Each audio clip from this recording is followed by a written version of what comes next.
सबसे पहले मेरा आप सभी को प्यार भरा प्रणाम। मैं मधु जोशी स्वागत करती हूँ आपका अपने YouTube चैनल मधु गढ़वाली 121 पे। तो दोस्तों, आज की वीडियो में मैं आपको चातुर्मास्य व्रत विधान सुनाऊंगी। आप भी मेरे साथ चातुर्मास्य व्रत विधान का श्रवण कीजिए। कुंती पुत्र अर्जुन बोले, हे मधुसूदन, विष्णु भगवान का शयन व्रत किस प्रकार किया जाता है, सो सब कृपा पूर्वक कहिए। श्री कृष्ण बोले, हे अर्जुन, अब मैं तुम्हें विष्णु के शयन का व्रत विस्तार से कहता हूँ, इसे ध्यान पूर्वक स्मरण करो।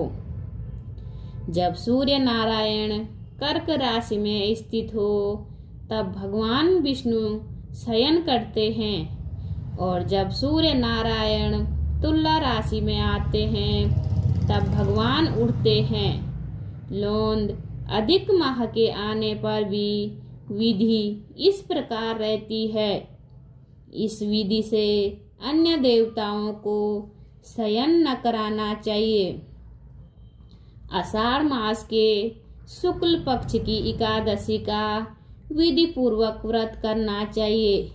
उस दिन विष्णु भगवान की प्रतिमा बनानी चाहिए और चातुर्मास्य व्रत नियम से करना चाहिए। सबसे प्रथम उस प्रतिमा को स्नान कराना चाहिए, फिर सफेद वस्त्र को धारण कराकर तकियादार शैया पर शयन कराना चाहिए। उनका धूप दीप और नैवेद्य आदि से पूजन कराना चाहिए। भगवान का पूजन शास्त्र ज्ञाता ब्राह्मणों के द्वारा कराना चाहिए। तत्पश्चात भगवान विष्णु की इस प्रकार स्तुति करनी चाहिए। हे भगवान, मैंने आपको शयन कराया है। आपके शयन से संपूर्ण विश्व सो जाता है। इस तरह विष्णु भगवान के सामने हाथ जोड़कर प्रार्थना करनी चाहिए। हे भगवान, आप जब 4 मास तक शयन करें, तब तक मेरे इस चातुर्मास्य व्रत को निर्विघ्न रखें। इस प्रकार विष्णु भगवान की स्तुति करके शुद्ध भाव से मनुष्यों को दातुन आदि के नियम को शुरू करने के 5 काल वर्णन किए हैं। देवशयनी एकादशी से लेकर देव उत्थानी एकादशी तक चातुर्मास्य व्रत को करना चाहिए। द्वादशी, पूर्णमासी और कार्तिक मास के शुक्ल पक्ष की द्वादशी को समाप्त कर देना चाहिए। इसके व्रत से समस्त पाप नष्ट हो जाते हैं। जो मनुष्य इस व्रत को प्रतिवर्ष करते हैं, वह सूर्य के समान देदीप्यमान विमान पर बैठकर विष्णु लोक को जाते हैं। हे राजन, अब आप इसमें दान का पृथक पृथक फल सुने। जो मनुष्य देव मंदिर में रंगीन बेल बूटे बनाता है, उसे 7 जन्म तक ब्राह्मण की योनि मिलती है। जो मनुष्य चातुर्मास्य के दिनों में विष्णु भगवान को ही दही, दूध, घी, शहद और मिश्री आदि पंचामृत के द्वारा स्नान कराता है, वह वैभवशाली होकर सुख भोगता है। जो मनुष्य श्रद्धापूर्वक भूमि, स्वर्ण, दक्षिणा आदि ब्राह्मणों को दान स्वरूप देता है, वह स्वर्ग में जाकर इंद्र के समान सुख भोगता है। जो विष्णु भगवान की स्वर्ण प्रतिमा बनाकर धूप दीप पुष्प नैवेद्य आदि से पूजा करता है, वह इंद्रलोक में जाकर अक्षय सुख भोगता है। जो मनुष्य चातुर्मास्य के अंदर नित्य भगवान को तुलसी जी अर्पित करता है, वह स्वर्ण के विमान पर बैठकर विष्णु लोक को जाता है। जो मनुष्य विष्णु भगवान की धूप दीप से पूजा करता है उनको अनंत धन मिलता है। जो मनुष्य इस एकादशी से कार्तिक के महीने तक विष्णु की पूजा करते हैं उनको विष्णु लोक की प्राप्ति होती है। इस चातुर्मास्य व्रत में जो मनुष्य संध्या के समय देवताओं तथा ब्राह्मणों को दीप दान करते हैं तथा ब्राह्मणों को सोने के पात्र में वस्त्र दान करते हैं वह विष्णु लोक को जाते हैं। जो मनुष्य भक्ति पूर्वक भगवान का चरणामृत लेते हैं वे इस संसार के आवागमन के चक्र से छूट जाते हैं। जो विष्णु मंदिर में नित्य प्रति 108 बार गायत्री मंत्र का जाप करते हैं वे पापों से लिप्त नहीं होते। जो मनुष्य पुराण तथा धर्म शास्त्र को सुनते हैं और वेद पाठी ब्राह्मण को वस्त्रों का दान करते हैं वे दानी धनी ज्ञानी और यशस्वी होते हैं। जो मनुष्य भगवान या शिव जी का स्मरण करते हैं और अंत में उनकी प्रतिमा दान करते हैं वह पापों से रहित होकर गुणवान बनते हैं। जो मनुष्य सूर्य नारायण को अर्घ्य देते हैं और समाप्ति में गोदान करते हैं वे निरोगिता दीर्घायु कीर्ति धन और बल पाते हैं। चातुर्मास्य में जो मनुष्य गायत्री मंत्र द्वारा तिल से होम करते हैं और चातुर्मास्य समाप्त हो जाने पर तिल का दान करते हैं उनके समस्त पाप नष्ट हो जाते हैं और निरोग शरीर मिलता है तथा अच्छी संस्कारशील संतान उत्पन्न होती है। जो मनुष्य चातुर्मास्य व्रत अन्न से होम करते हैं और समाप्त हो जाने पर घड़ी घड़ा और वस्त्रों का दान करते हैं वे ऐश्वर्यशाली होते हैं। जो मनुष्य तुलसी जी को धारण करते हैं तथा अंत में विष्णु भगवान के निमित्त ब्राह्मणों को दान देते हैं वह विष्णु लोक को जाते हैं। जो मनुष्य चातुर्मास्य व्रत में भगवान के शयन के उपरांत उनके मस्तक पर नित्य प्रति दूध चढ़ाते हैं और अंत में स्वर्ण की दुर्वा दान करते हैं तथा दान देते समय जो इस प्रकार स्तुति करते हैं कि हे दुर्वे जिस भांति इस पृथ्वी पर शाखाओं सहित फैली हुई हो उसी प्रकार मुझे भी अजर अमर संतान दो। ऐसा करने वाले मनुष्य के सब पाप छूट जाते हैं और अंत में स्वर्ग को जाते हैं। जो शिव जी या विष्णु भगवान का गान करते हैं उन्हें रात्रि जागरण का फल मिलता है।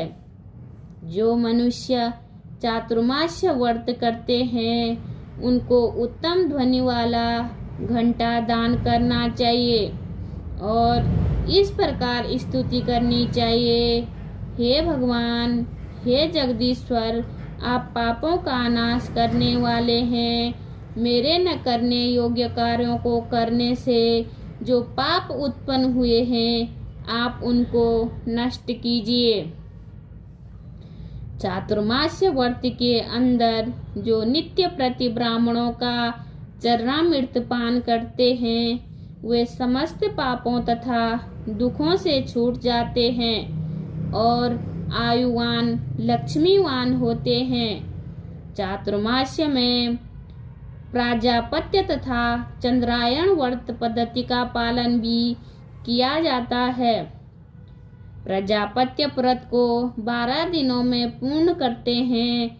व्रत आरंभ में पहले 3 दिन 12 ग्रास भोजन प्रतिदिन लेते हैं, फिर आगामी 3 दिनों तक प्रतिदिन 26 ग्रास भोजन लेते हैं। इसके आगे के 3 दिनों तक 28 ग्रास भोजन लिया जाता है और इसके बाद बाकी बचे 3 दिन निराहार रहने की परंपरा है।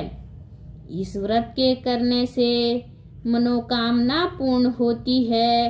व्रत करने वाला साधक प्राजापत्य व्रत करते हुए चातुर्मास्य के हेतु उपयुक्त सभी धार्मिक कृत्य जैसे पूजन, जप, तप, दान, शास्त्रों का पठन पाठन तथा कीर्तन आदि करता रहे। हे अर्जुन, इस प्रकार चंद्रायण व्रत भी किया जाता है। अब इस व्रत की विधि सुनो। यह व्रत पूरे माह किया जाता है। पापों की निवृत्ति के किए जाने वाला यह व्रत बढ़ता घटता रहता है। इसमें अमावस्या को 1 ग्रास, प्रतिपदा को 2 ग्रास, द्वितीया को 3 ग्रास भोजन लेते हुए पूर्णिमा के पूर्व 14 ग्रास और पूर्णिमा के 15 ग्रास भोजन लेना चाहिए। इस पूर्णिमा के बाद 14, 13, 12, 11 ग्रास इस क्रम में भोजन लेते हुए भोजन की मात्रा प्रतिदिन घटानी चाहिए। हे अर्जुन, भगवान श्री कृष्ण ने कहा, जो प्रजापत्य और चंद्रायण व्रत करते हैं उन्हें इस लोक में धन संपत्ति, शारीरिक निरोगता तथा ईश्वर की कृपा प्राप्त होती है। इसमें कांसे का पात्र और वस्त्र दान की शास्त्रीय व्यवस्था है। चातुर्मास्य के समापन पर दक्षिणा से सुपात्र ब्राह्मणों को संतुष्ट करने का विधान है। चातुर्मास्य व्रत के समाप्त हो जाने के बाद ही गोदान करनी चाहिए। यदि गोदान न कर सके तो वस्त्र दान अवश्य करना चाहिए। जो ब्राह्मणों को नित्य प्रति नमस्कार करते हैं उनका जीवन सफल हो जाता है और वे समस्त पापों से छूट जाते हैं। चातुर्मास्य व्रत की समाप्ति में जो ब्राह्मणों को भोजन कराता है उसकी आयु तथा धन में वृद्धि होती है।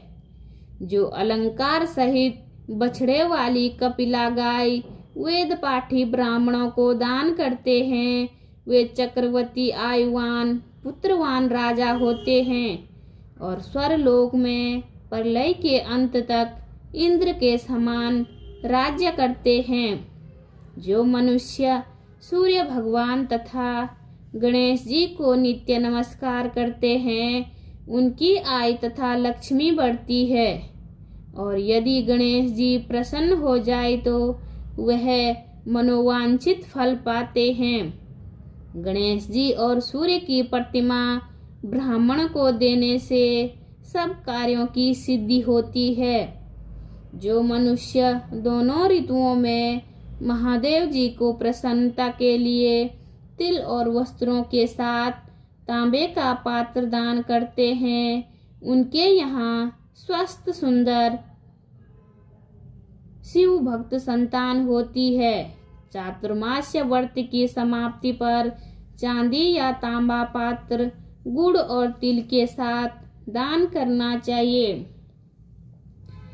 जो मनुष्य विष्णु भगवान के शयन करने के उपरांत यथाशक्ति वस्त्र और तिल के साथ स्वर्ण दान करते हैं उनके समस्त पाप नष्ट हो जाते हैं और वे इस लोक में सुख भोग कर और परलोक में मोक्ष प्राप्त करते हैं। चातुर्मास्य व्रत के समाप्त होने पर जो शय्या दान करते हैं उनको अक्षय सुख मिलता है और वे कुबेर के समान धनवान होते हैं। वर्षा ऋतु में जो गोपी चंदन देते हैं उन पर भगवान प्रसन्न होते हैं।